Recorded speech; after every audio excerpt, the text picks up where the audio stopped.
recognize some faces, see some new faces. If you don't know who I am, my name's Luke Duckworth. I work with Southern Veterinary Services. Dr. Stan and I travel around the country breeding deer for people and then trying to help you have a healthier herd, which ultimately should hopefully put more babies on the ground for you and help those babies live. So today, talk about 3 different things. You have the slides in front of you.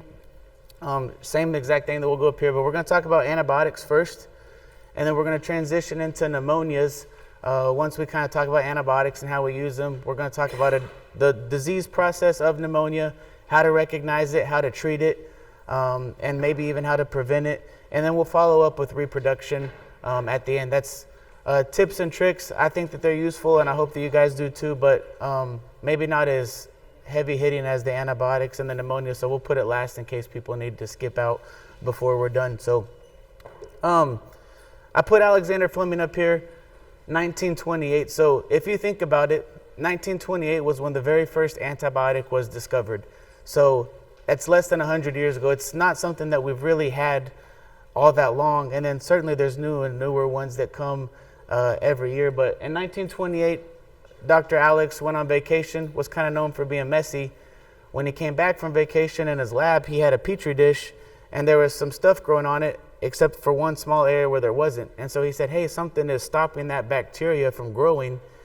Ended up being a fungus, and when they isolated it out, that's how they discovered penicillin. And then if you look at that time, it's right around the times of the World Wars, and penicillin was actually credited with helping the Allies win the Second World War, just because we lost a lot of casualties to simple things like wounds when we didn't have antibiotics in the first one. Now we had them. And so, but I just put that on there to say, in the grand scheme of time, we haven't had antibiotics that long. And so they're relatively new when it comes to medicine.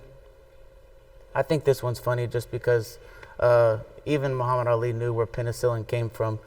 But if you can make penicillin out of moldy bread, then you can make something out of yourself. And I put this up here too because this reminds me of the deer industry. If we don't have antibiotics, then we lose a lot of deer. And hopefully I'm going to help y'all figure out how we don't have to use antibiotics all the time. But that's definitely something that that we think about. And actually, we'll keep going with this one. So the goals of today, antibiotics are actually really complex. We're limited in what we can use in the deer industry because of how we doctor deer. Most of the time it's through a dart gun, but in actuality, antibiotics of themselves pretty complex class of drugs. So I'm going to talk to you about how I think about antibiotics. And if you call me or if you see something on your farm, I'd like for you to be able to have a thought process to say, hey, this is what I think this is. And there's a drug that is probably going to be better than potentially another drug to treat this, to limit the amount of time that this animal is sick so that it can get back to being healthy. I'll teach you how I make those decisions, and the goal is to just make us better at what we do and ultimately save time and money. Draxin and darts aren't cheap, and so if we can limit what we're having to sling around in the pens, that's a good thing. Something that's important is needing to know what we're treating before we treat it. I had a call this week from a guy that thought that he had thrush in the mouth of his fawns. I don't know if what thrush is. In people, thrush is a fungus, but in animals, we call thrush a bacteria. And so that goes back to kind of knowing what we're fighting, because if we're trying to treat a fungus with an antibiotic, we're not doing anything because antibiotics only work against bacteria. Same thing with a viral infection. We use antibiotics in the face of a viral infection, and we'll talk about that more in our pneumonia talk. But antibiotics aren't effective against viruses. We're just waiting for an infection to come later. And then also certain types of diarrhea are caused by protozoa or other intestinal parasites that, again, antibiotics aren't effective against. So not every sick animal needs an antibiotic, and I have some things that we can talk about to try to make that decision. And then we're going to talk about how we classify antibiotics and what the classifications of those families are. So I talked a little bit about this. Lameness and diarrhea is a big deal when I think about things that don't always need an antibiotic. There's a lot of things that can cause an animal to be limping, and it may not be an infectious process. It could be an injury, it could be arthritis. They could have a mesquite thorn in their toe, and if you don't remove that mesquite thorn, then no amount of antibiotic is going to help that problem until we address the underlying factor. And then scours too. Very rarely do I recommend an antibiotic if something has diarrhea. I usually think that that's a management change that we can address with how we're feeding the animals, how we're mixing our bottles. And so I think that there's steps that we can take a lot of times before we give that animal an antibiotic. What type of infection are we dealing with? Again, antibiotics only work against bacteria. So if it's a viral infection, if it's a fungal infection, if it's coccidia, none of those respond to antibiotics. And so we need to save the efficacy of those drugs if that's the type of problem that we're fighting. I break it down in our talk later, but different antibiotics reach different parts of the body better or worse than others. So if we have like an antler infection, there's not very many drugs that are going to actually make it to the antler or to the brain if it's caused that animal to be neurologic. And so we need to be mindful of that whenever we're making these decisions. How long has this been going on? Is it something that we think we can save? And then all of that, you put it together and put a bow, and that's what I call our big clinical picture that just helps us make a better informed decision.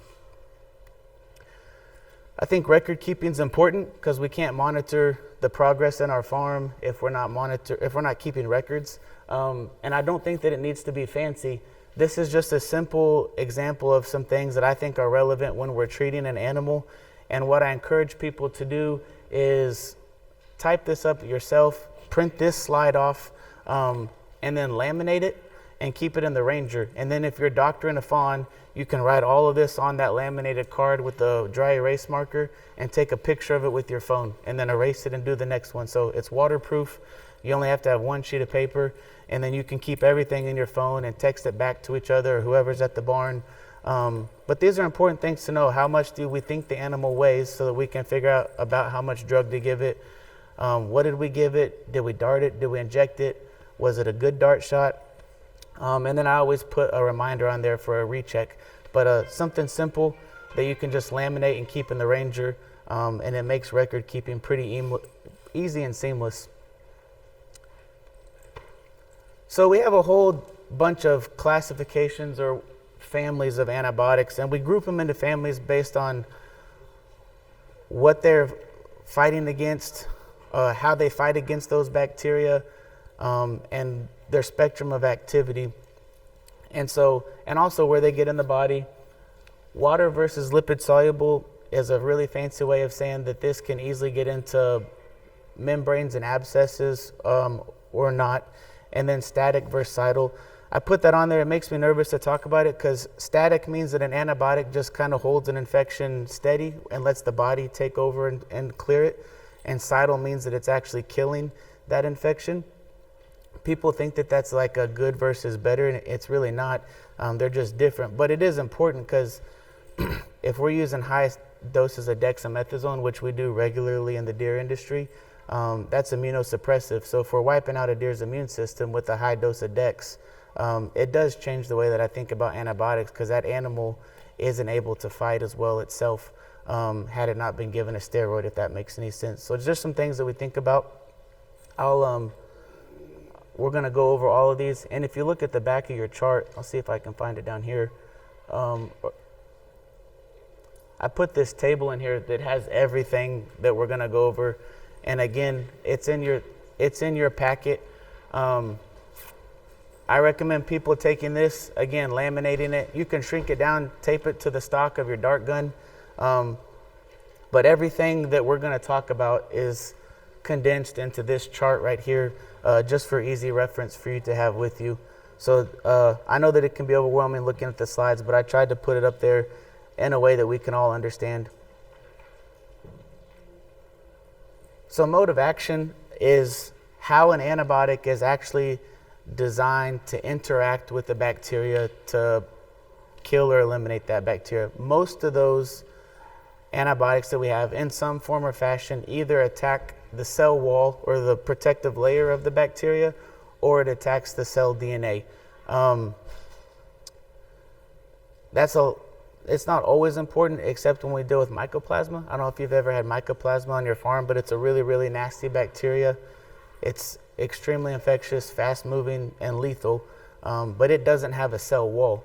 So if we're using an antibiotic to treat a case of mycoplasma that attacks the cell wall, we're not doing anything because it literally can't fight that bacteria because of how it acts. And so I have some tips and tricks. I think that's why diagnostics are important, but the biggest reason that mode of action is important is because your penicillins and your exceeds won't help you if you have mycoplasma.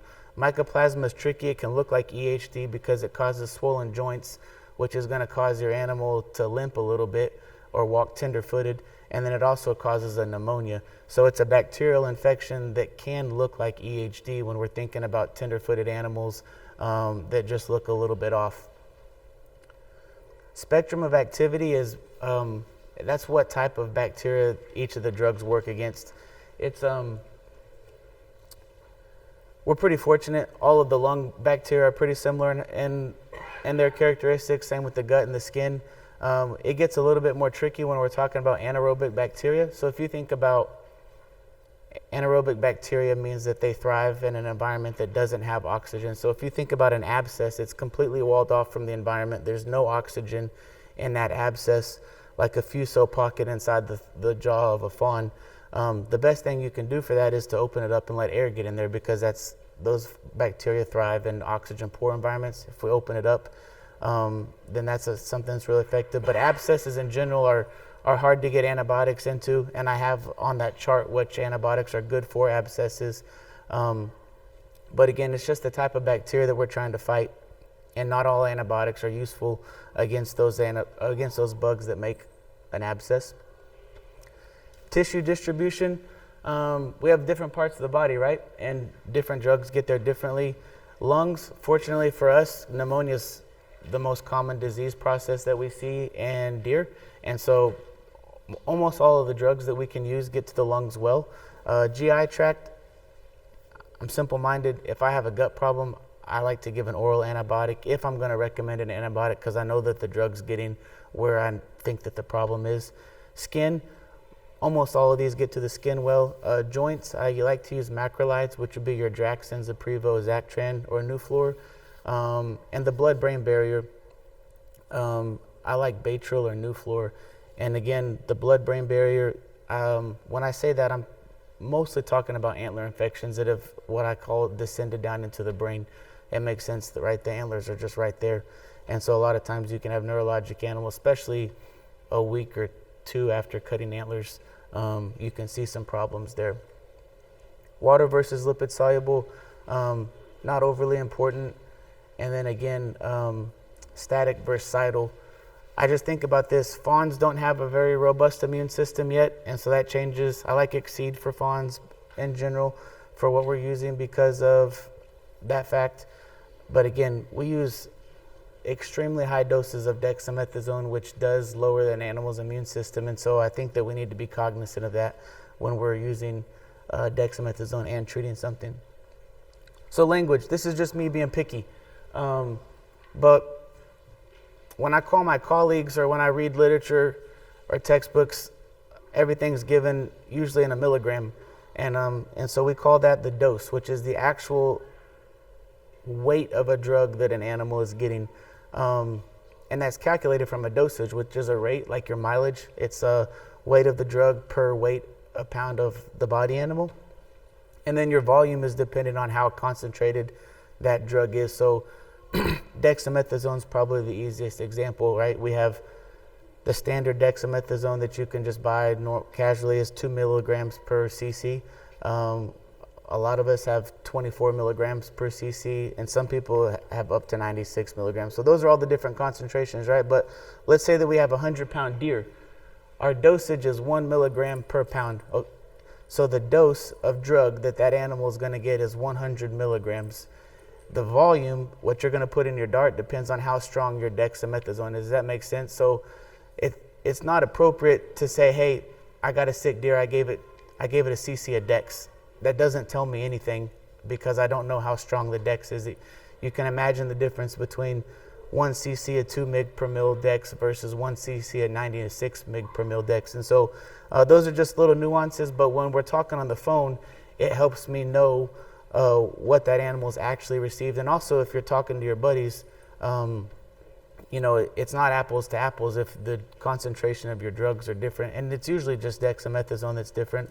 The antibiotics are pretty similar, but that's just so that when we talk, we're all on the same playing field. Okay, so this is where I've taken each class of drugs and I've tried to break it down and tell you as much relevant information as I think that is necessary. And so the first one is cephalosporins. They attack the cell wall. They're basically, I call them like a super penicillin. That's just a simplified version of how I think of them in my head. But Exceed is your most common one. So you see that I have some bolded items up here. So at the top, I've bolded the common drugs that you would be familiar with. And then on all of these, I'll tell you if they're long or short acting, if they're small or large volume, which is really just, are they dartable or not? And then I've told you what they do. I've told you what I don't think that they do well. And then I've also bolded, basically what my recommendations are. So Exceed, again, that's your long-acting cephalosporin. Naxel and Exenel are good drugs, but they're 24-hour drugs. So it's something that we need to be given every day. That's easy in a small animal hospital setting, not so easy in the pens.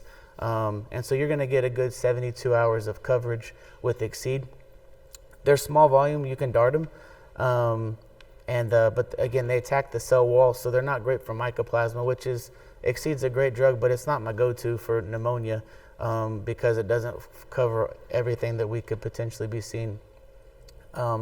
It's not good for abscesses really, but it is good for BRD. If you don't know, that's bovine respiratory disease. So I just copy these off the label of the drugs, and so that's what they're labeled for. But they're good for pneumonia, they're good for mastitis, and then they're good for skin problems. So when I see a skin wound, I think about our white antibiotics, and since we're messing with deer, Exceed tends to last longer than penicillin, so that's one of my recommendations for that.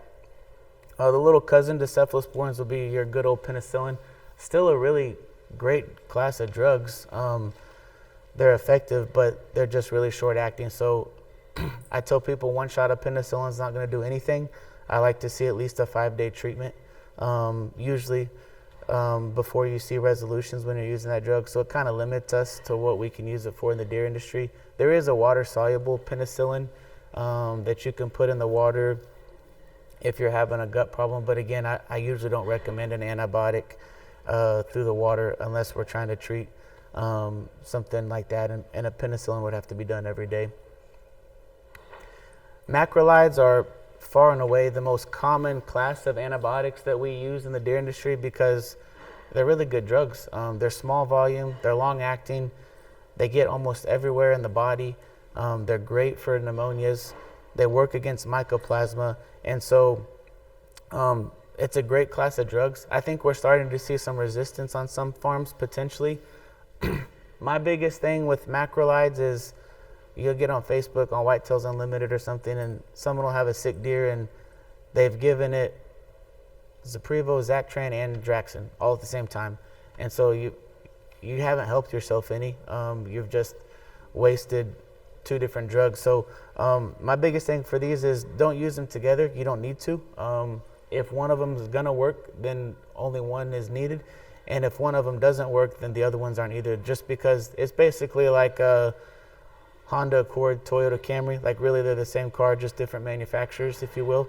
And so they're very similar in how they act. They're just different manufacturers. So if one's not going to work, we need to switch to a different drug class, if that makes sense. But that way you can see that this is the class of drugs and that these are all related when you're making your decisions. Tetracyclines, that's your LA 100, LA 200, CTC in your feed. So a pretty common class of antibiotics that we use in the deer industry, probably the second oldest class of antibiotics, still a good one, but they're not readily dartable, and so we probably don't use them as much as other ones, but they're really broad acting. They get pretty much everywhere except the brain. They're great for respiratory diseases, they're great for foot problems, great for a lot of things, but I think that CTC is probably the most common drug that we use in this class. And then I like biomycin. It's very similar to LA 200, but it's a little bit less irritable to the tissue. I don't know if you've noticed abscesses and irritations from LA-200, but it's the same drug, but biomycin's a little bit more tissue-friendly carrier in that drug, so that's the one that I like. Fluoroquinolones, that's going to be Baytril and Advocin. Advocin or A180 is a really cool drug because, again, essentially the same drug as Baytril, but a different manufacturer. It's a lot smaller volume though, and so you can dart it. So that's another dartable option for respiratory cases that works against mycoplasma. That gives us another option to Draxxin or macrolide. So they're long-acting, good drugs. They get everywhere in the body. They work against mycoplasma. They can be really rough on joints, and so I tell people that if you're working with young animals, I had a case in vet school where a lady fused all the joints of one of her goat kids because she overdosed it on Baytril. So we had to euthanize that animal just because its legs were just permanently crooked because of an overdose on Baytril. So I tend to stay away from this in young animals, but if you're using it in the pens in adult deer, it's a great drug. Albon, we use it for a lot of GI upset, but it's actually an antibiotic, but it needs to be given either orally or IV. It's something that you can't give under the skin or in the muscle. It's good for GI disease. Again, I try to steer people to management issues first, but there are times when I recommend this, and it does work against coccidia as well. One of the rare instances where an antibiotic can work against something that not classified as a bacteria. Thiamine, I don't know if you've ever heard of thiamine. It's a B vitamin. It's in your B complex, but it's really important for brain function, and it's something that the gut of a deer makes on its own. So if we have an upset gut in a deer, they can become thiamine deficient. And I don't know if you've ever heard of polio in lambs or in a deer, but a deficiency in thiamine leads to polio in ruminants. And so you can see they can go blind, they can start circling. It's readily correctable if caught early with thiamine. So I say that because anytime I expect something wrong with the gut of a deer, I like to supplement thiamine, and you can give that in the form of thiamine itself. You can give it a B vitamin, but if you have an animal that's got scours and an upset stomach, I go ahead and if I can give it a dose of thiamine while I'm treating it, just to prevent polio later on down the road.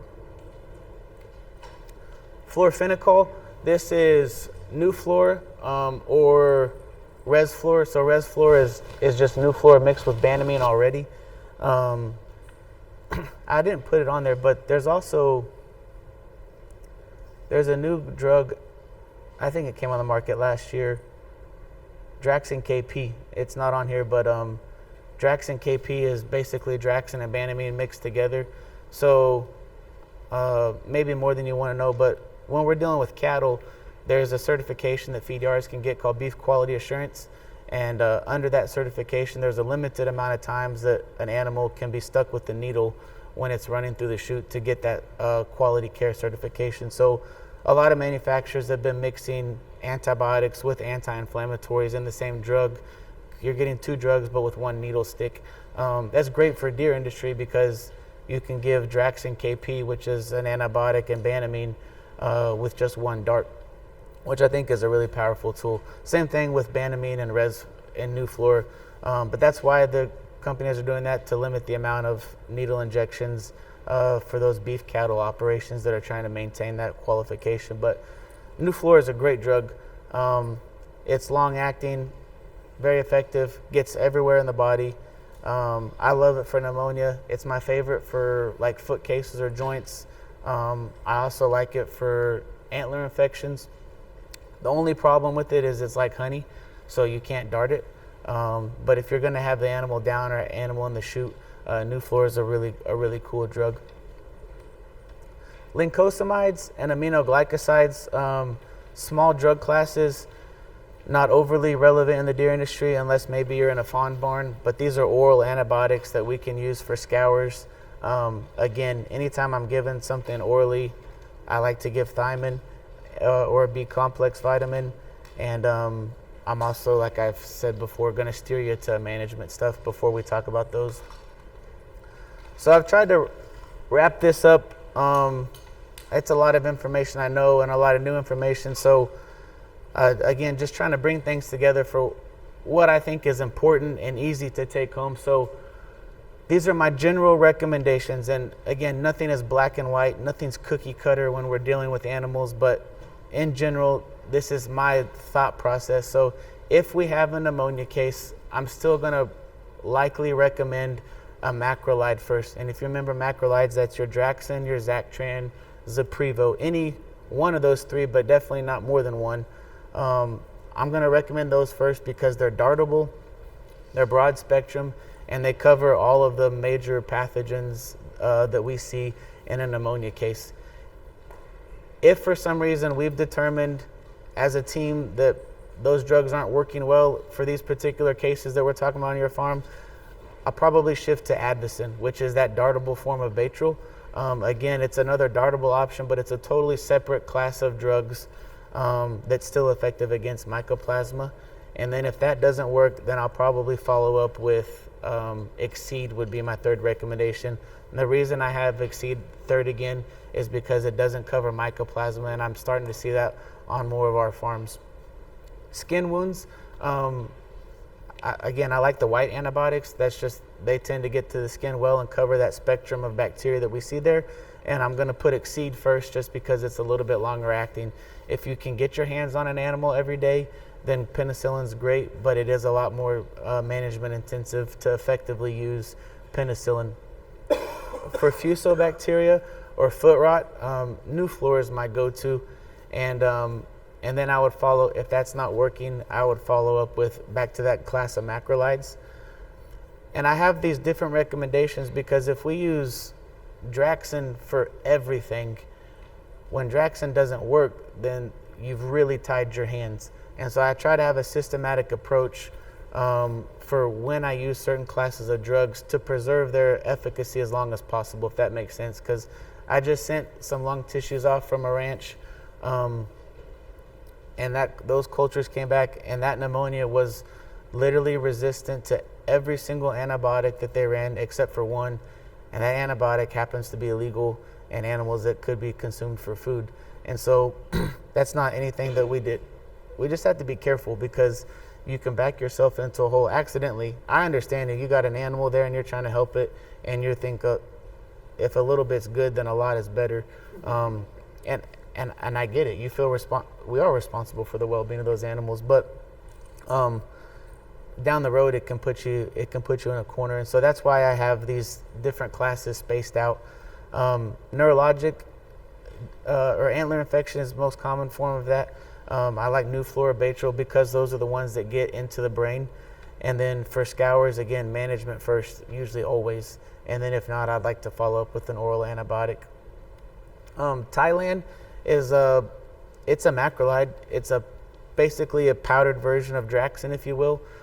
Something that we can put in the water if we have a bad outbreak of pneumonia. And it's something, I don't always go this route, but if you have sick fawn, sick doe, you can't run everything through the pen, we can figure out a formulation. This is just an example of what we did on this farm, but it's pretty cheap, and you can put in the water for a week, and it has been helpful in getting people through some tough spots instead of running the entire pen through and treating stuff.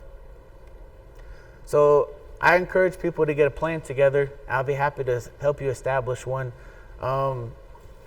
One thing I do see a lot of is I see people giving antibiotics every day for multiple days in a row. It's not wrong, but it's not necessary either, because any of these drugs that I tell you on the sheet is long acting is going to give you at least 3 days of coverage. So if you're giving Draxxin today, tomorrow, and Sunday, it's no different to the animal than just giving it today and then giving another dose on Monday, if that makes sense. And so that shot of Draxxin tomorrow literally has no impact on whether that animal dies or not, because the level of Draxxin in the body is going to stay the same. The kidneys or the liver will eliminate what needs to keep it at a level plane. And so it just saves us money. So I tell people give one drug on day one. and don't give another drug until day 3. If that animal is completely resolved, we can make a decision. Should you treat it one more time for the efficacy of making sure that we've eliminated that infection? If that animal is not any better at all, then we're going to switch to a completely different drug class. If it's improved but not all the way healed, then we're going to go ahead and repeat with that same drug. If that makes sense? So if they're all the way better, we've done our job. If they're a little bit better, let's keep using that same drug because it's still working. If they're not better at all, we need to figure out and readjust. Have a foot rot plan, have a scours plan, have a lumpy jaw or fuso plan, and some of your farms, it's just you in the pens, and so you know your protocols. Some of these farms have 8 interns during the summer, and if everyone's treating stuff differently, you can imagine how many different types of antibiotics could be used to treat the same thing that could then back us up into that corner of bacterial resistance. So I think plans and communications are important, and I'd be happy to help y'all get a plan together for your herd. Here's that table again. Drug class on the left, trade name or what you would recognize it right next to that, whether they're long or short acting, small or large volume, and then the big ones over here, what they're good for and what they're not good for. So I hope that that's helpful. Cut it out or take a picture of it, put it on your phone. But that way, when I talk about different drug classes or when you're trying to make decisions, you can at least pick antibiotics that aren't related and try to cover your bases. So I think that's it. That was about 40 minutes. We can take a break. I can take questions if you have questions, but if not, let's take a break till 10 till or something, about a 10-minute break. Okay, so we talked about antibiotics, which we use to treat a lot of stuff, usually pneumonia in deer. And so I wanted to talk about pneumonia, just give a definition of it. I have some anatomy pictures on explaining the lungs and how and why they get infected the way that they do. We'll talk about that process. And then I have some pictures of some lungs because I encourage people to do necropsies because we can learn so much from those. And then some treatment options. So pneumonia definition, everything I've pulled up here is from peer-reviewed paper or organization. So this is just the Mayo Clinics. It's simple. It's an infection of one or both of the lungs.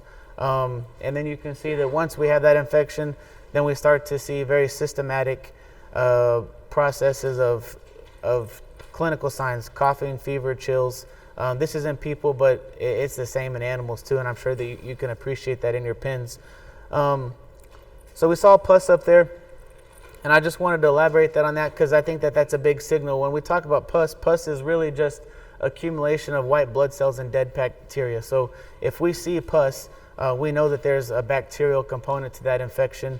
And I think that's important because sometimes we'll do a necropsy and we'll see lung pathology, but it's not from a bacteria. It could be from a virus.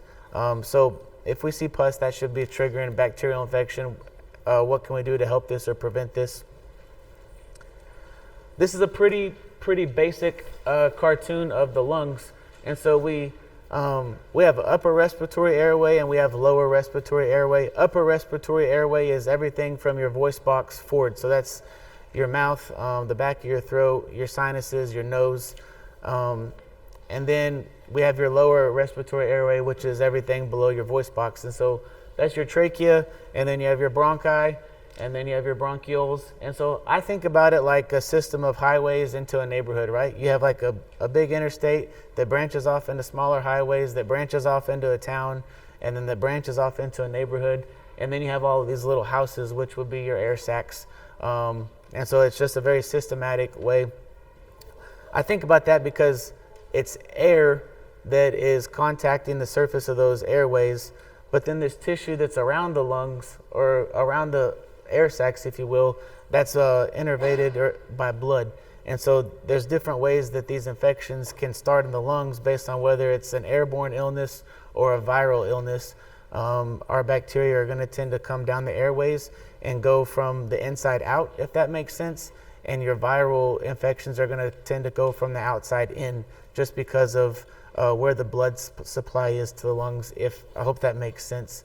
And we'll dig into that a little bit deeper. This is just taking it one step further. we have different lung lobes, and so there's different branches of highways off of that main interstate, right? And so that's important when we're talking about different diseases, because really, I think that if we look here, this is the way that it should be in animals, right? All of these pictures in the literature are from people, so they're vertical lungs, but we're dealing with horizontal lungs in people, or I mean in animals, because we're walking on all fours. So if you think about, if we have bacteria coming in this airway, it's just going to take the first exit that it can off that road. And so a lot of times we see in animals, those first couple lung lobes are the ones that tend to be infected the most, just because if you just think about the relevance to the entry path of those bacteria. But also just that right cranial lung lobe, or the first lung lobe on the right, is also where we see a lot of aspiration pneumonia. You think about food coming down the airways, it's just going to go and fall in the first opening that it can. So just a little bit more detailed picture of the lungs there. But again, if you think about a system of roads that end in cul-de-sacs or houses, that's kind of how I picture lungs. And then again, air is going to be going through those airways. Blood's going to be coming from the outside of the lungs in that direction. So pneumonia, we have infectious and we have non-infectious. Infectious means it can be spread from one animal to the other. In deer, we're mainly talking about viral pneumonias and bacterial pneumonias. We also have fungal pneumonias. We have primary pneumonias, which is usually when a virus starts something and then a bacteria follows up with the secondary. But we're just going to talk about viral pneumonias and bacterial pneumonias. And then we have non-infectious causes of pneumonia, like allergies or asthma. Not as common in deer, but just mentioned it for the sake of being complete. I do think that we probably see some allergy started or asthmatic started pneumonias when we have dust problems, but then that always is followed up with the bacteria. So pneumonia it's a pretty systematic process. Most of the bacteria and viruses that cause pneumonia are already present on our farm. They're ubiquitous, or what we say is everywhere. They're always present. It's usually not a problem in a healthy animal, because the body has its own defense systems, be it the linings of the airways, the mucus that the airways produce, antibodies. But when there's a stressful event and those defense systems are lowered, that allows those bacteria that are already there to set in and make a problem. And so it takes a stressful event to cause this, and that can be moving an animal, that could be darting with decks, that could be a change in the weather, it could be anything. But the main thing to understand is that all of these things are present always, and then it takes something messing up the system for them to allow an infection to take place. And so the timeline is pretty consistent, right? I mean, you all know it. You work your deer, everything's good for a couple days, and then probably day 3 or 4 after you work deer, you start to see some fluffed up deer in the corner of the pen. And so that it's again, that just shows us that everything's fine and normal and everything's in balance. Once that balance is offset a little bit, then we start to have some problems. And so the biggest thing is stress. And obvious stress is easy to recognize, right? The things that we already talked about. But things that we don't talk about is pen density. And we don't talk about, what I call a power doe, or the kingpin doe in a pen that's picking on other ones, or putting a really young doe in a pen with a bunch of older does. Like, those are stressful events that we may not be able to see on a regular basis, but all of that culminates in lowering this animal's immune system to allow for these problems to set in and take place. And so they all start in with like a what I call an airway pneumonia, and then eventually that can fulminate and culminate into an interstitial pneumonia. Interstitial pneumonia, I'll talk about it, but that's basically the meaty tissue of the lungs being infected, not the airways, if that makes sense. And if you think about how the bacteria is spreading, it would make sense for it to get infected after the airways do. But that's all to say, anytime you have a stressful event, like, you can expect to see some sort of pneumonia starting probably 3 to 4 days at the earliest, and then you can be fighting that for a little bit. Viral pneumonia, by and large, isn't fatal, but what a viral pneumonia does is it interrupts those defense systems. It might cause, blue tongue and EHD cause ulcerations in the throat and the airways. And those ulcerations then allow bacteria to set in and start an infection process. And so that first viral storm in and of itself usually isn't fatal, but it's lowered the immune system to allow for bacteria to come in and cause a problem and set up shop. And so it's all about knocking down those defense systems. And the body is really sophisticated, but so are viruses and bacteria. But I think we say that these viruses kill a lot of animals, and they can, but it's really the bacterial infection that's come behind it that's causing the problems. And unfortunately, we can't treat the viruses. We can just treat the bacterial infections that we know are coming. So bacteria take advantage of what I call a broken system. Again, you're not really going to probably have a bacterial infection on its own. Something probably happened to start that. And then these bacteria are sneaky, and they have a bunch of different weapons that they can use to either hide from the immune system or trick the immune system, or replicate in ways that the immune system can't attack it. And so then we dart them with a bunch of drugs, and if we've picked the wrong ones, then we can build that resistance. And so hopefully we've learned from our last talk which antibiotics we would choose in these instances. But it's all to say that we need to understand that if you treat something like right when a stressful event happens, there's a delayed process. And so we don't want to treat too early, because then we've wasted drug. But we also want to understand how it's going, what the process is like. And so we know what pneumonia looks like in the pen, right? You have a fluffed up deer, puffy face, ears pinned back. It has a fever if you knock it down to take a temperature. It's going to be breathing faster because the lungs aren't working like they're supposed to, so it has to breathe at an increased rate to deliver the same amount of oxygen to the body. If you were to listen to it with the stethoscope, depending on what type of pneumonia it is, you could hear different things. Think about if you have a straw, two different sized straws, right? And you blow through the bigger straw, and then you blow through the smaller straw. Like, you can hear that air moving faster through the smaller straw because it's the same volume of air trying to get through a smaller hole. So when you listen to lungs with a stethoscope, and you have a bacterial infection, you can hear, I call them, those are your wheezes and your raspiness. Sometimes infections can get so bad that the lungs, that particular pocket of lungs, can't work at all. And then you put your stethoscope on the animal and you don't hear any noise, because that lung just can't work anymore. And so that's also pretty useful information to judge what kind of problem you're seeing with. If you can hear an animal breathing without a stethoscope, then that's always at least the upper airway, like the back of the throat. And so I think of, fuso in the back of the throat or problems like that. But you don't have to have a stethoscope. I just was trying to explain the different disease processes. And then if you're going to get really fancy, you have radiographs and ultrasounds, especially in a hospital setting, not really in the field or in the pen. And then probably the most important thing that we can do as far as learning about pneumonia is opening up dead animals and seeing what was actually going on. And to understand what wrong looks like, we need to know what right looks like. So this is a picture of normal, healthy lungs. I know it's weird to describe what a picture feels like, but if you could imagine, these lungs are moist, they're squishy, and when you squeeze them, they spring back. They're light, they feel airy, they don't feel heavy or thick, and they just look like what you would expect healthy lungs to look like. In contrast, you look at these lungs, and those aren't healthy lungs. And again, I flipped that picture sideways for us.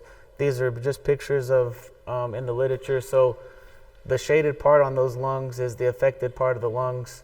And then here we have an animal, head to the right, feet down. And so that's a classic case of a bacterial pneumonia where the front bottom lungs are really reddened and thickened. Because again, if you think about the airways and the path that those bacteria are traveling, it just makes sense for them to go to the first place that they can get to. And so this is a classic sign of a bacterial pneumonia. You may not know what type of bacteria, but you open the lungs and you say, man, this deer had pneumonia and it was caused by a bacteria because of what those lungs look like. And then that helps us implement some management changes and some decisions. Again, this is just the way that it should be. And so we call that It's blurry on here, but not here. We call that cranioventral. So cranio meaning front, like your cranium, ventral meaning down, like bottom. And so that's when I see cranioventral, I say, yep, we have a bacterial problem at the least. And so we need to talk about that. Also, you can see fibrin. Fibrin is just, this is a pastorella, and I don't expect you to know that or remember it, but when you see fibrin, that is a signal of a timely process. Fibrin doesn't develop overnight, and so this animal's been sick for a while. It's still the front of the lungs and the bottom of the lungs, so we know that it's a bacterial problem, but that just signals that, hey, we've probably missed this animal. If we haven't treated it before and it just died and we open and this is what we see, then we missed that animal, and that's fine. They're good at hiding disease. But this is really just a timeline that we can go off of, knowing that this animal's been sick for a while. Maybe you knew that this is the third time you've treated it, but when you open it up and you see yellow, it looks kind of like strings. If you see that in there, then you know that it's been a timely process. This is what we call an interstitial pneumonia. Again, interstitial meaning the tissue, or think of it like the grass in the neighborhood, like it's around the houses. And so, again, trying to describe what a picture would feel like, those lungs in the front, you can see that they're congested, they're thick, they're heavy, they're not squishy. But then if you look at the lungs in the back, so the right side of this picture, they're not near as red, they're not congested, they're actually probably what we call hyperinflated. They're extremely springy, but they don't look normal. And if you think about those airways being constricted, right? So air comes through those airways, it goes down through the branching system of our lungs, but the animal's getting tired and sick from breathing, the lungs aren't working as well, so when they're trying to exhale, it doesn't fully evacuate all of that air, and so those lungs in the back become hyperinflated, and that's a sign that we have interstitial damage because the lung functioning is decreasing, if that makes sense. So these are subtle changes. I know the more deer that you open and the more lungs that you look at, you'll start to pick up on these changes. And I also think that you would be able to appreciate it more so if you could feel those, because the right side of those lungs or the back of those lungs would feel greatly different than that picture of the healthy lungs. And to me, this picture looks a little bit more like what I was talking about. Like you could just imagine what those would feel like if, and that's a viral pneumonia. Notice that there's no collapsing of the tissue. They're not, they don't look heavy. They just look a little bit spongier than normal. You can obviously tell they're irritated because of how dark they are. But that pneumonia looks way different than like this pneumonia, if that makes any sense. Look how segmented that is and compartmentalized. And then this one is, the whole lung is taken up. This is a mycoplasma. Again, something you could easily learn from a necropsy. This is what mycoplasma looks like. It forms many micro abscesses inside the lungs. And so again, I just show that. So if you see that on a necropsy, maybe you darted that animal with Exceed, it died, you cut it open, you see that this is what you found on a necropsy, you automatically know that we need to make an immediate change when we're treating other deer that are sick in that same pen or on the farm. This is an aspiration pneumonia. I posted this picture on Facebook because this is something that I see when people cut open fawns. You got a lot of bottle fawns to feed. It takes a long time, so you make that opening in the nipple just a little bit bigger, and those fawns are going to town, and then they swallow some milk, and it goes down the trachea, and it goes down, and that's what it looks like. So this isn't a bacterial or a viral problem. That's a management issue. Not that anyone did anything wrong, but it happens. Or maybe you have to tube a fawn, and it happens where you get the tube in the wrong hole, and it goes down the trachea instead of the esophagus. But so that's what aspiration pneumonia looks like. It'll just be, it just looks like a mess. It's like a garbage disposal, got a hold of the lungs or something. But it's hard to bring animals back. But again, it's going to go front to the bottom, just the first avenue that milk can take. And so we talk about treatments. Antibiotics obviously are what we're going to go for first, because whether it is a viral pneumonia or not, it's going to have a second part to that disease process where the bacteria comes in behind it. We talk a lot about anti-inflammatories, and I have some literature to support that. So anti-inflammatories in the deer industry are going to be banamine or dexamethasone. Antihistamines, there's it's not a new drug, but that'd be your Benadryl, or there's a new drug called Recover that just got labeled and is out. And I have some literature that supports using anti-inflammatories in conjunction with antibiotics for your pneumonia treatments. Fluids are really important. These animals don't feel good, and they may not be getting up to go get water. And so I think we can save a lot of deer if we use fluids. And then if you have a climate-controlled barn that you can put them in, that's going to be helpful, because when they're breathing that fast, their body temperature gets elevated, and it just takes some stress off of them not having to thermoregulate. And then a humidifier or a nebulizer. So again, not novel treatments, but maybe we haven't thought about those things before. And they're not always practical, but they can be helpful. So antibiotics, we talked about them. Systemic is what we talked about. That means you're giving it to the body through the skin or the muscle. Inhaled antibiotics would be like a nebulizer. And I don't know if you've ever seen those, but they're helpful for fawns. Or if you dart a deer down and you're doctoring a deer that has pneumonia, like a grown deer, you can put a nebulizer on there. This paper it's dogs and cats, but you just have to work with what you can get, because no one's putting research out on deer. So they had dogs and cats with pneumonia, and they treated some of them with just antibiotics, and then they treated other ones with a nebulizer with just saline. And antibiotics systemically, and they proved that the dogs and cats that got a nebulizer with just saline in it, no medicine in it, had a quicker resolution of clinical signs, normal blood panels more readily so, and a quicker loss in fever. So you can get nebulizers on Amazon for like $20, and you put some saline in there. If you have a grown deer that's knocked down, obviously you can't really mask a grown deer in the chute without it freaking out. But if you have one knocked down, a nebulizer with just saline in it has been proven in literature to be really effective. And there's also antibiotics. Naxel, we talked about it in the last slide. It's a cephalosporin like Exceed, but you can nebulize that. And so that's something that you can put in a nebulizer if we determine that you need to. So this is a paper where they did that, right? They put Naxel in a nebulizer. This was for calves. And so they treated until they were better. And then 2 days after that, again, trying to avoid that resistance. So they had a resolution of clinical signs, but still treated for 2 more days to ensure that we wiped everything out. And they saw a faster resolution of clinical signs, quicker return to normal blood levels. And so again, Naxel's not expensive either. I understand that this isn't helpful for everything, but if you have a $100,000 breeder that's sick, my guess is he's going to be in a barn and you're going to have your hands on him. And so there's things, we have options. And again, this is just, even if you don't have antibiotics, this is a nebulizer with just saline. Anti-inflammatories, so we have banamine, dexamethasone, oral antibiotics, or inhaled. So you can get like fluticasone, which is like an inhaler form. I've put fawns on inhalers before, just because you can get a mask on them. Again, grown deer, it's harder, but it's an option.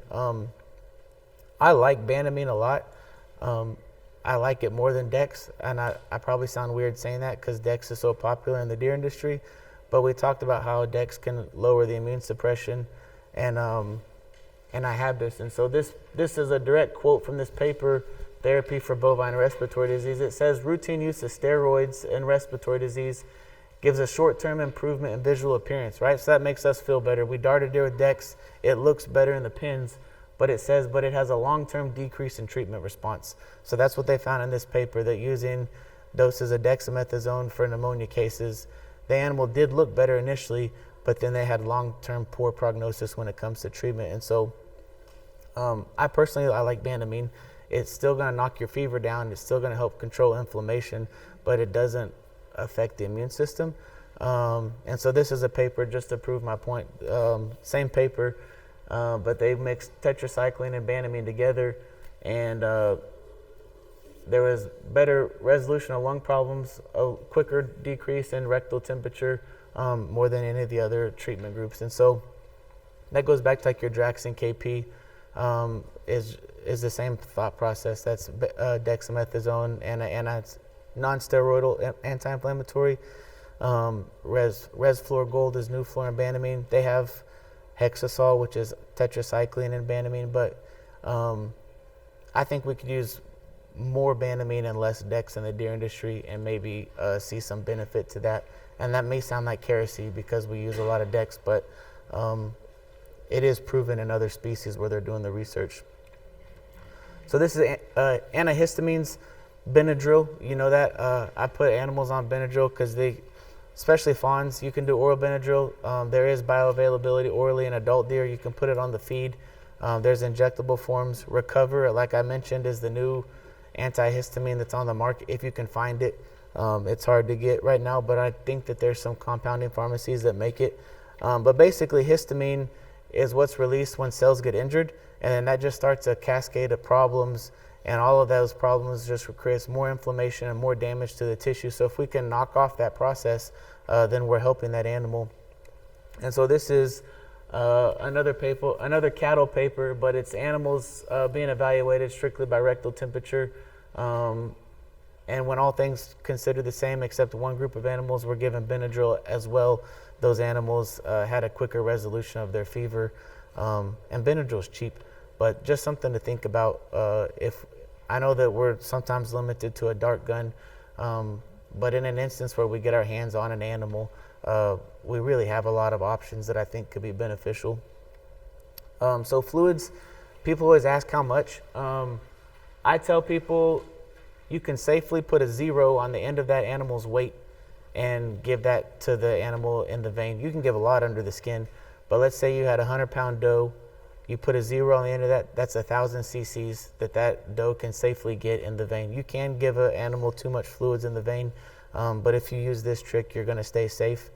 And then climate controlled, I think animals do well in a barn if you can get them in there. It's dark, it's quiet, as long as they're not gonna stress out. And then a humidifier. You know, my 3-year-old or my 6-month-old gets sick, one of the first things the doctor tells you to do for a respiratory problem is to put a humidifier next to their bed just to help lubricate those airways so that they can expel anything that they're trying to get rid of. So same thing, understand what we're fighting and how we're gonna fight it. Get help if you need it, make informed decisions, be creative. I love listening to what people are doing.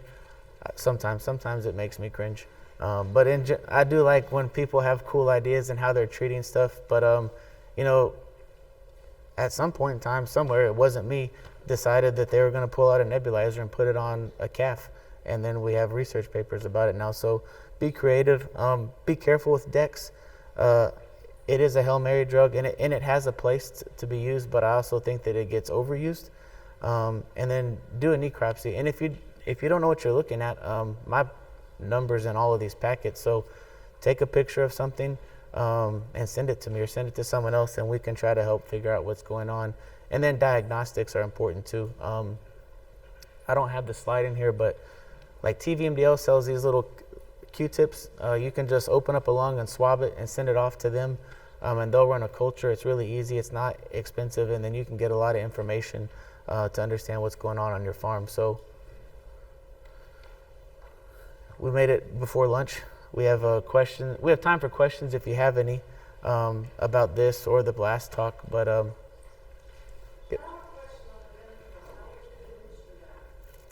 there's different. They have injectable Benadryl. For fawns, I just put it in the bottle. Yep. And so yeah, you can crush up a pill, put it in a bottle for animal. They have injectable for adult animals. Or you can also put it on the feed for adults if you're feeding them in a hospital setting, like in a stall. Probably not dartable. Is the dosage for the Benadryl the same as it is cat-dog-wise, or 1 mg per pound? Yeah, 1 mg per pound is what I use on for animals. Yes. As far as aspiration pneumonia is concerned, in bottle, you put the injectable Benadryl in the bottle and it will kind of help serve that same purpose. Yeah, I'll just be honest. If your animal aspirates, it's gonna die. I mean, there's a very small percentage that might save it, but in general, like, that's such a high volume of bacteria and material that they're probably not gonna. You can do it if you want to, but they're probably not gonna live. All right, we'll go ahead and get started. People may trickle in, but that's all right. Last talk, we'll get out of here before 1. And so, just wrapping things up, we talked about medicine and diagnostics, first 2 talks. This one, we're going to talk about reproduction just because we're moving into that time of year. So, wanted to go over some things I find helpful. I don't know if this slide made it to all the packets, but this is my contact. Use it, text me, email me if you got questions. I try to be as quick as I can to respond and answer things. So today we're going to talk about the estrus cycle, which is what we call the heat cycle or fertility cycle of the doe. We're going to talk about seasonal breeding because that's what we're talking about when we deal with deer. They can't breed year-round. They're only fertile during the fall. We'll talk about spermatogenesis or just the male side of reproduction. Just one slide, but I think it's also important to talk about. And then we're going to talk about how we can manipulate and control that fertility cycle to our advantage so that we can do AI or embryo transfer. So reproduction it's complex. There's like a ton of moving parts. Every animal has its own heat cycle that's different from another animal. So if you take a step back, I like to think about the big picture. And if you go back in Proverbs, like God designed animals to have their babies in the springtime because that's when the grass is growing, that's when everything's lush. And you can see it says, know the condition of your flocks. When the hay is removed and new growth appears, you'll have lambs and plenty of goat's milk. So I think that's important because if we have an anchor point, knowing that our babies need to come in the spring, that helps us sort through these processes. And if you think about it, everything, mares have spring foals, but they have an 11-month gestation. Cows have spring calves normally. That's a 9-month gestation. Deer have a 6-month gestation. So you just have to, they're all different. So there has to be a regulating cycle, but because everything's born at the same time, but the gestation links are all different. So this is a cool painting. I don't know if you know the story of Jacob and Laban, but Jacob was trying to marry Laban's daughter. Laban said, you got to work for my sheep for 7 years, and then you can marry my daughter. So at the end of the 7 years, he said, okay, I've worked for you. I'm ready to marry your daughter now. Laban said, nope, you got to do 7 more years. And he said, well, how about I just take some of your sheep as payment? So he would, when they were watering, he would bring up the best ewes and the best rams, and he would sort them off, and he would breed those for his own. And so that was like the first experience that I know of intensive livestock management, but I just thought that that's kind of cool, thinking about how long people have been intensely managing livestock. So we got to start with puberty, right? Can't get pregnant until animals start cycling. And so puberty, we think about it probably like as an age in humans, but in animals, specifically in ruminants, puberty is mostly impacted by percent of mature body weight.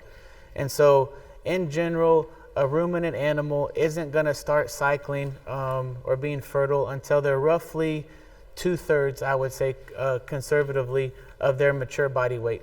And so that's going to be different, a South Texas doe versus like a Wisconsin doe.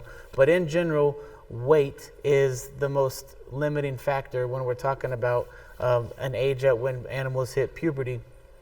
And you're like, how is that possible? And well, it's all regulated by leptin, which is a hormone that's secreted by fat cells. And so when your body reaches a threshold of fat, there's enough leptin in the body to tell the brain, hey, I'm big enough, I'm healthy enough, there's enough nutrients out here.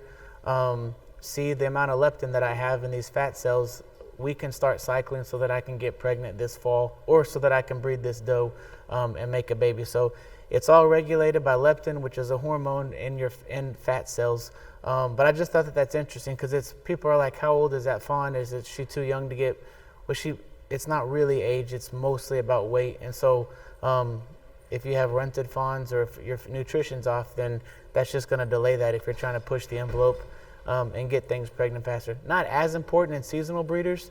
Most people aren't breeding their fawns, but you can definitely see if you're feeding calves how important this is to get those heifers up to weight quick enough so that they can have a calf before they turn 2.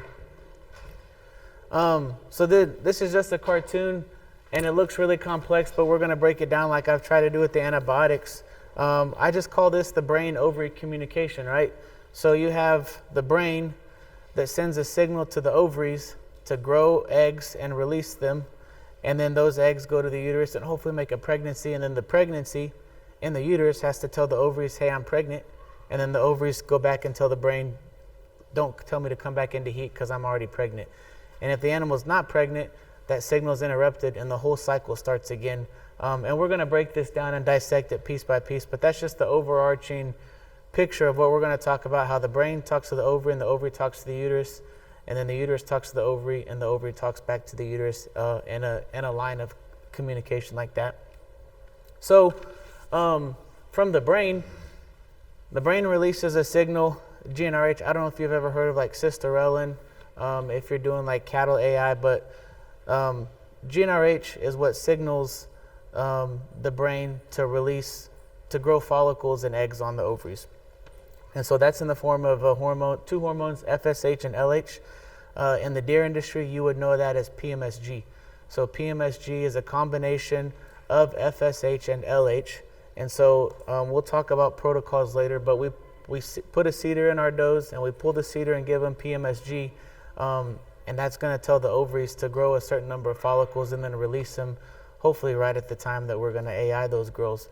But that all starts in the brain, right? The brain has these three hormones, and those three hormones talk to the ovary.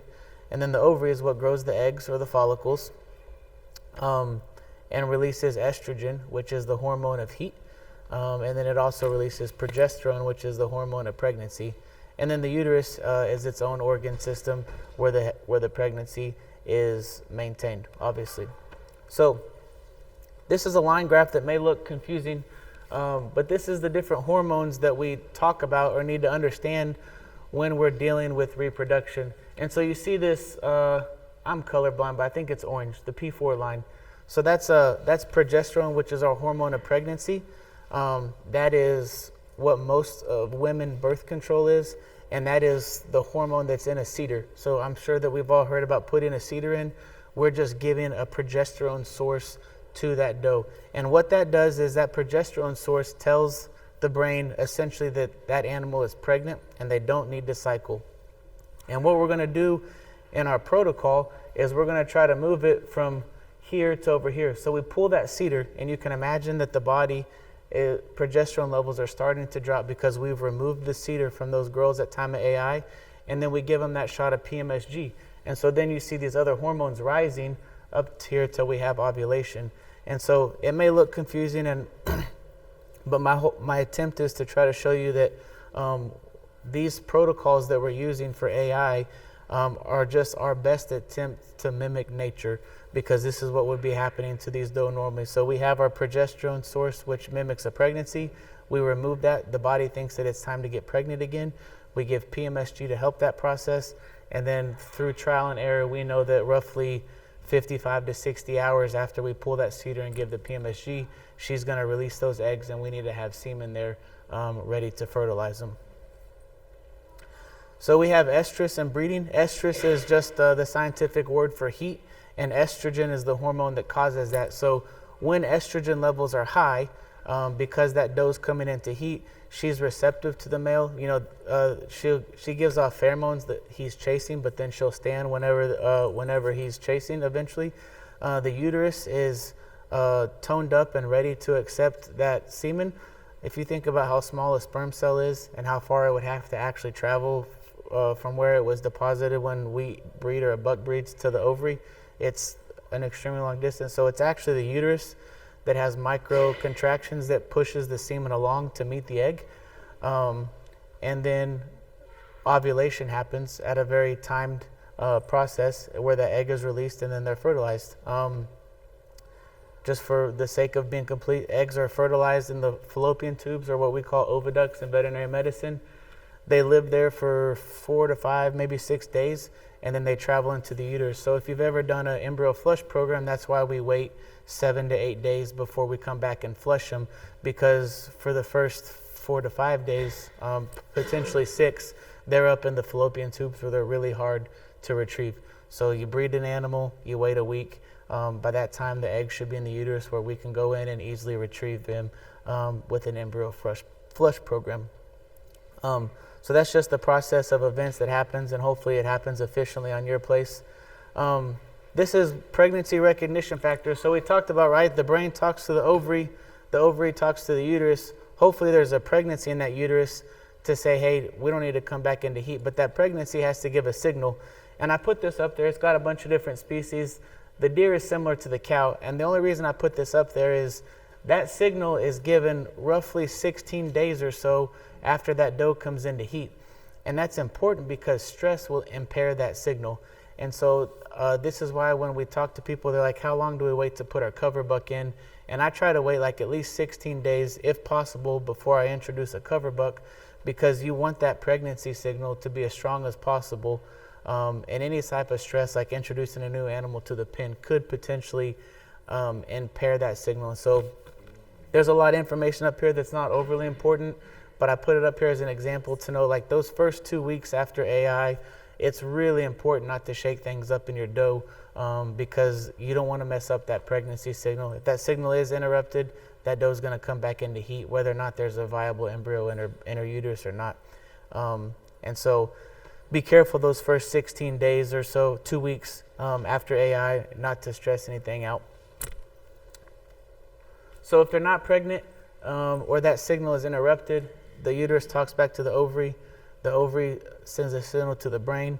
The brain says, hey, it's our job to get pregnant as soon as possible. And so that whole new cycle will start over again on its own, or we can reseeder them and try to get them pregnant again themselves. But nature's way of designing these animals is to be fast and efficient at reproduction. And so if they don't get pregnant, then they're gonna, you think about a doe cycles about every 21 days.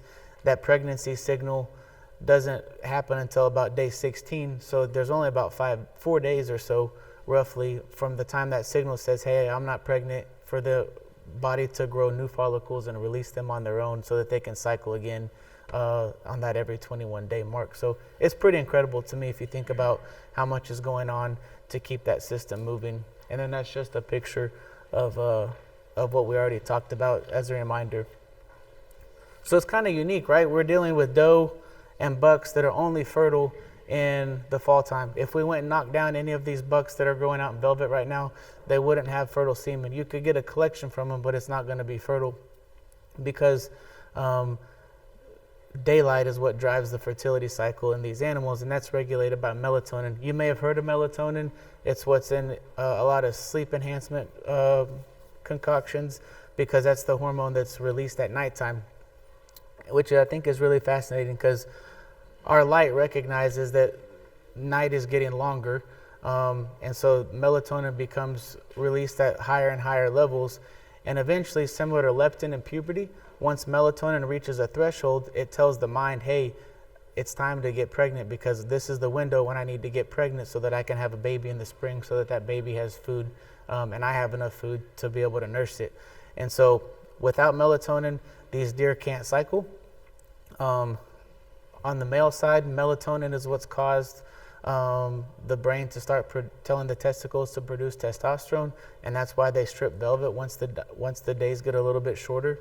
And on the flip side, the females start releasing fertile cycles, but it's all driven by melatonin. You can manipulate that. We use melatonin ear implants on like bucks that we're going to try to collect in October that have big semen orders, so that we're getting good fertile collections in October. They'll put melatonin in like in the middle of August or end of August to try to move that up. But it's really neat. If you think about a mare has a 1-year pregnancy, so they're breeding in the spring and trying to have their foals in the spring.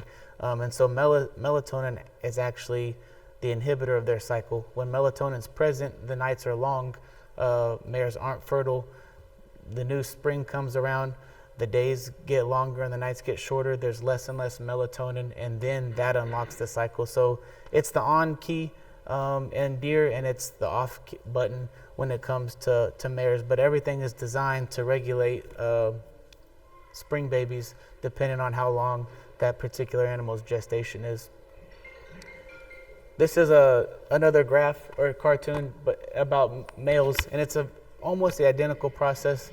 The testicles are very synonymous to the ovaries as far as how they're regulated by the brain.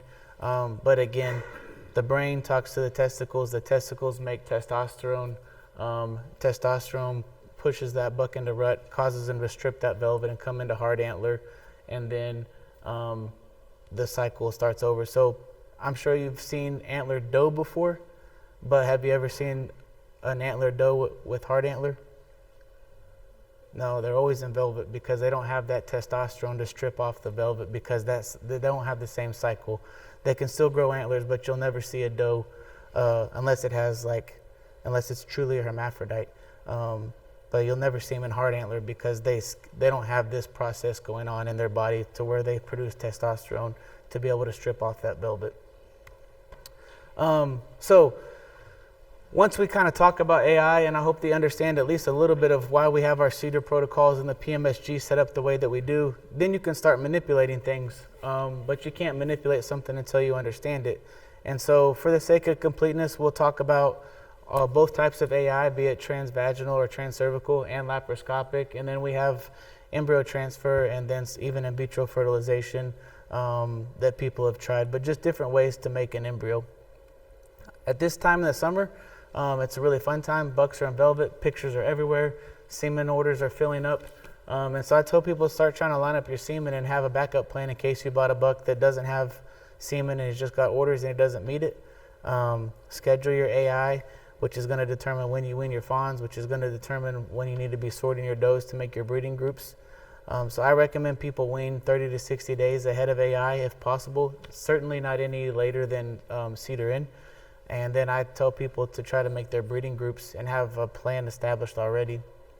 Also, from a nutrition standpoint, and we'll segue into nutrition here in a second, but this is also a time when I think animals, you could be decreasing their nutrition. They don't need much.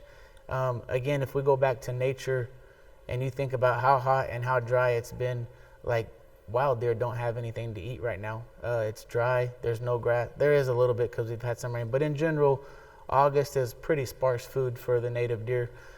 In the pens, they're still getting as much alfalfa as they can eat and full feed. So it's kind of opposite of what they're getting in the wild. So naturally, they're supposed to be on low calorie intake right now to help them dry off and force those fawns and to start ruminating. But we'll get into that in a little bit. Talking about semen, pretty important topic. We spend a lot of money on semen, arguably more money per straw of semen in the deer industry than any other industry. An expensive straw of semen in the cattle industry is $100. And so you think about like what we're spending, and it's crazy to me. There's zero regulations or standards for quality of semen collected. We have ideas, but there's not an enforced. So there's practitioners that have reputations of doing good work, but in general, there's no standards. And so just be careful. Bucks should be collected when they're fertile. It should be done by a good technician. It should be handled appropriately. I try not to have semen handled changing hands a bunch of times. I like when they're stored in a stud and then just shipped out whenever you need it. But and you should have a post-thaw evaluation or have that information on what the semen is that you're buying. So I always come to people's places and they try to do their own semen inventory, which is fine if you know how to do it. But dry ice is negative 85 degrees Celsius. Liquid nitrogen is negative 196. But so if you look at negative 85 degrees, it's right here.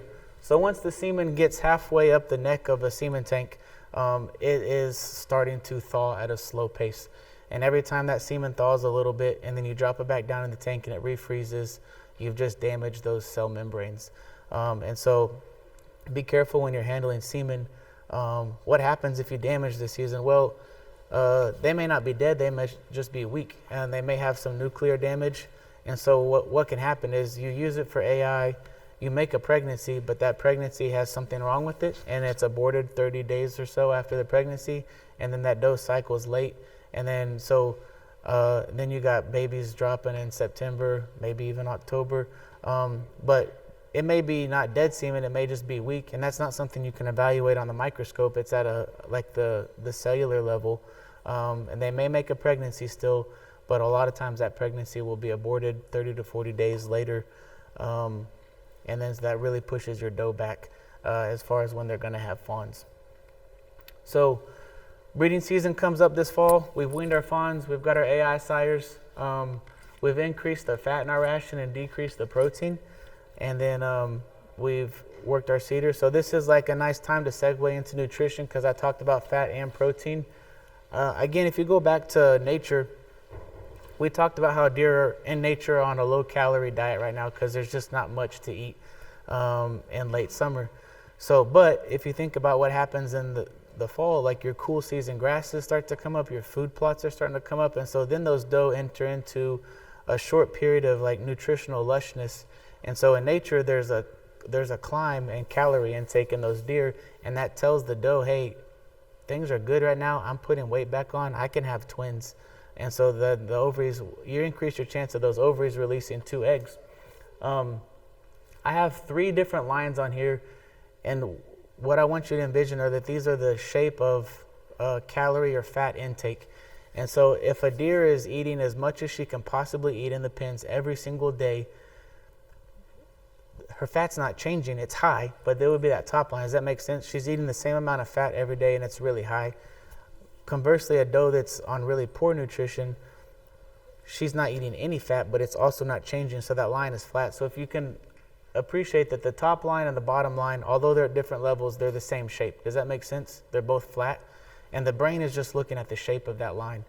What we need to be doing, if possible, is what this middle line looks like. So late summer, right before weaning, they're on low calorie intake. And then once we wean, we start to push them a little bit on feed. And that doesn't mean you have to change your ration, but maybe you buy like an extreme energy supplement and you're giving them just a little bit more calories than they would have been on. The problem I see in the deer industry is a lot of people just feed the same thing every single day. And if your deer are eating the same thing every single day, you don't have any room to start manipulating the shape of that curve, and it's just always going to be flat. So you can still be on really good nutrition, but it may not be appropriate, if that makes sense.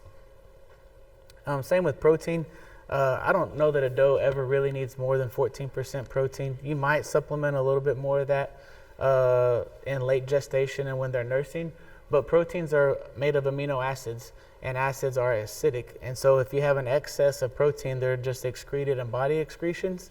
And so that can change the environment of your uterus, and it can change a lot of things, but ultimately, too high a protein in excess can cause lower pregnancy rates, and also it's going to lower your twin rate because your body's not utilizing the fat like it would because it has an excess of protein, and they can interfere. So more is not always better when we're talking about protein. This is a chart, again, from a peer-reviewed paper, and this is just a doe's metabolic needs. So over here on the left, that's maintenance. That means that animal is not growing anymore. She's not raising any fawns. She's not pregnant. She's just living and breathing, and that's it. Flushing is what we just talked about. That's what they call the nutritional flush pre-AI. So you can see that her metabolic needs spike just a little bit before breeding season to get her body ready to conceive. And then early gestation, it goes back down to almost maintenance. So I just go back to nature. Think about a doe in western Saskatchewan in January. Like there's nothing to eat there. It's covered in snow. That's a huge doe. And the bucks are big up there too. And they really don't have much to eat. So January time frame, people think I'm crazy, but you can get by just feeding your deer hay in January if they'll eat it. You don't have to feed grain or ration year round.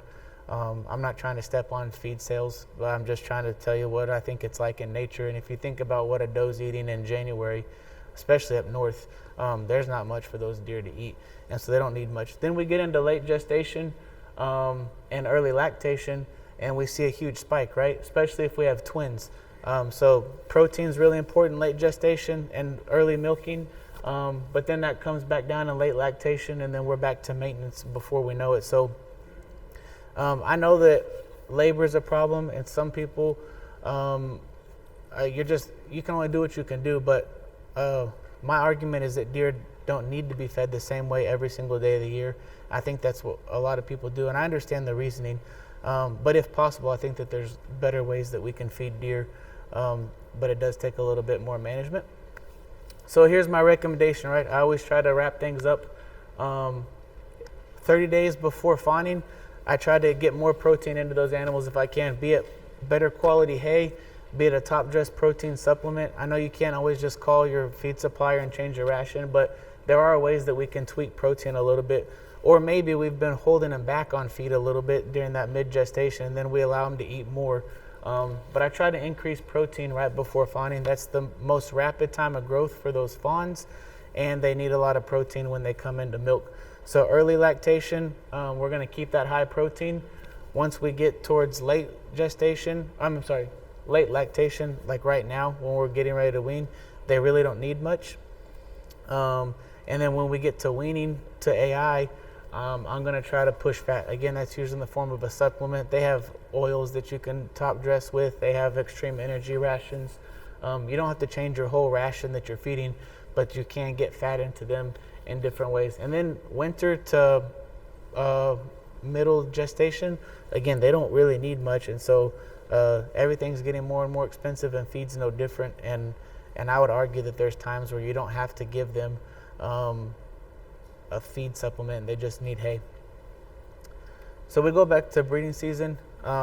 We've weaned our fawns. We've grouped everything. Cedars are in. And now we're going to AI. And the question is, what type of AI are we going to do? This is, again, just for the sake of being complete. So transcervical is a more economical option. The animal is not asleep. It's in the chute. We place a speculum vaginally, and then we deposit the semen as far into the cervix as we can. It's not as efficient as far as utilization of semen. It's usually 1 straw per doe, but it is a nice option, especially if you have a good buck. I'd have guys that will transcervical a lot of their deer to take pressure off their bucks. You collect the buck, use fresh semen. Those doe, you still get a really good conception rate, but your buck just hasn't had to work as hard, and you're going to get more babies on the ground at the same time than having a spread out fawning season. Laparoscopic AI is our most popular thing that we do. It's a little more expensive because it's an anesthesia. It requires anesthesia and it's a surgery, but it's a lot more efficient. We can split semen, on average 3 doe per straw, and but there is some inherent risk because it's a surgery and those deer are under anesthesia. But your semen, especially the more expensive it is, it gets to be a better option. So our breeding week, I tell people, if you don't have semen on your farm, have it shipped a couple days in advance. You don't want to have it shipped the day before or the day of, because if UPS messes up, you got a lot of does in heat ready to be bred and you don't have it. So that gets, if you're breeding on a Friday or a Saturday, that's easy. You can just have your semen delivered midweek. If you're breeding on a Monday or Tuesday, I try to have your semen delivered like on the Friday before. That way it's not stuck somewhere over the weekend. But just get your semen there early. Know your limits on group size. I tell people, they always say, how many do you want to do an hour? And I was like, whatever your pins are, because I don't want you to move deer around in your pin. So if you just bring me the whole pin, and that's what we're going to do that hour. If you have too big of a group, then I would recommend breaking them up. But know your limits on staying consistent, and as far as the number of help that you're going to have. Communication day of, have job stations, let people know their jobs. And then I encourage people to organize their breeding sheet by sires and cover bucks. So this is what I call a bad lineup. And you see that you have pin 1 that's going to a bunch of different sires, and then they're all going to go to different cover bucks, which means they're not going to stay together. And so on a conservative thing, let's say that our AI success rate is 70%. That means the cover buck's only going to breed 30%. And so it doesn't make sense to me why we would knock a doe down in a pen and then move her into another pen and mix her up with other does because we want her to go to this cover buck if she doesn't get pregnant, when that should only be a 30% chance anyways. And so what I like to see is people have a list like this, right? So you have pin 1, they're going to Blackjack and Pony Boy, and they're listed in order so we can thaw the Blackjack semen. I don't know what Blackjack cost last year or this year. Last year is a really expensive straw. So in my opinion, when you thaw that straw, let's use it as quickly as we can, instead of just, it's only got a finite amount of life, and I'd rather it be inside the doe than sitting in a thaw box. So it is a little picky, but I think this works well and gives your semen the best chance at performing. So we'll use Blackjack first. You're going to bring me green 100, purple JZ, and yellow 74. And we'll use our whole Blackjack straw, and then we'll thaw the Pony Boy and go like that. And then all of those doe are going to go back into the pen that Renegade's going to breed. So they went to sleep together and they're waking up together, and there's no change because we don't want to interrupt that pregnancy signal.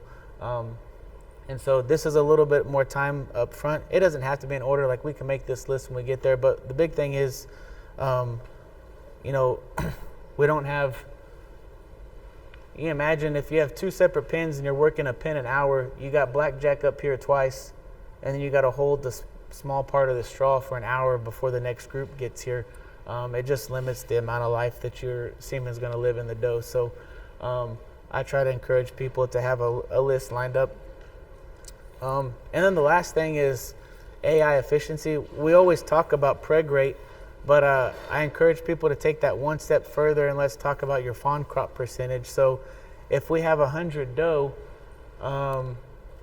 and we breed, let's see, or this one we bred 61 doe and 47 of them fawn. So that's a 77% preg rate, which is good. But the question is, how many fawns did they have? And so you add up your singles, twins, and trips, and we got 94 fawns out of 60 does bred. So that's about a fawn and a half per doe. Does that make sense? The fawn crop it's a combination of your AI conception and your number of babies on the ground. And so I think that that's important, because when we're talking about doing subtle management changes, it may only increase your fawn crop 1 or 2 decimal places. If you look at this, say we have Ranch A and Ranch B, right? 50 does bred in each of those places. Ranch A had 1.3 fawns per doe. Again, that's your total. That's a combination of your preg rate and the number of babies. And then Ranch B was 1.7. That doesn't sound like a big difference, but when you do the math, that's a difference of 20 fawns. Does that make sense when you do the math out? And so let's say that those fawns are $2,500 a piece value. Like, you've left a lot of money on the table. And so little bitty changes to bump up that fawn crop, even if it's a tenth or so, can make a really big difference when we're talking about that. So, you know, it's basically $1,000 a doe that you've lost in value before you ever even consider your semen splints, just because of a couple decimal points on your fawn crop. So there's a big difference between a 75% preg rate with a lot of singles and a 75% preg rate but a lot of twins. Like, that's a big difference in the number of fawns on the ground. So I try to tell people to take that one more step further when they're calculating their success rate. That's about it. I can take questions on anything, or we can go joust. Again, you guys have my contact information. Use it whether we work for you or not. I answer phone calls and I like to help people. So take that, use my email, use my phone. I text, I call. If you think of any questions, just holler. What do you think about, we're feeding 16-8, method rack 16-8 year-round on those, and peanut, perennial peanut hay daily, and the regular rack texture feed a couple times a week just as a treat, peanuts here and there. I mean, do you think that we should change that for coming into the breeding season? I don't know that you necessarily need to change it, because it gets tricky to change your rations. I do have people that feed a 16, that are about on a 16.4 right now, and then they ramp up to that 16.8 for breeding season. Not always possible, just depending on the timing of how full your bins are, but I do think that you could feed them less of the 16.8 right now and more hay, and then as you get closer to the breeding season, start to introduce more and more feed, because right now they're on a maximum level, a maximum plane of nutrition, and they can't go up from there. So again, they're on good nutrition. They're on a good nutrition program, but it doesn't always mean that it's appropriate, if that makes sense. So you don't have to go get a new type of feed, but I would just pull back a little bit on. Probably using feeders instead of feeding out of Yep. buckets or whatever. So again, I understand the. Pull back till when? Pardon? Pull back till when? Till weaning, and then let them get as much as they can eat at weaning. See, I'm 16.6, but if I pull back now, make sure they clean the trough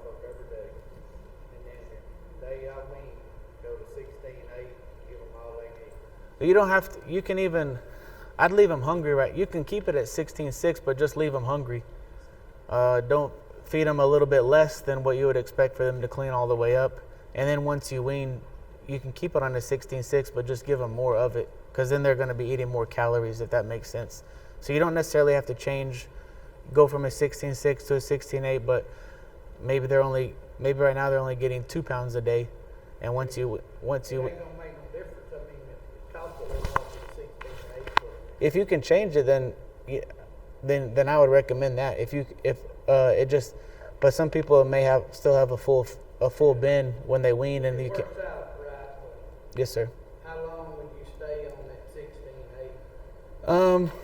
So the literature says that pregnancy is securely embedded in the uterus, but 30 or 40 days after AI. So generally in Texas, I'd say like New Year's, you can start. You can. When you pull your cover bucks? Yep. Then you go back down.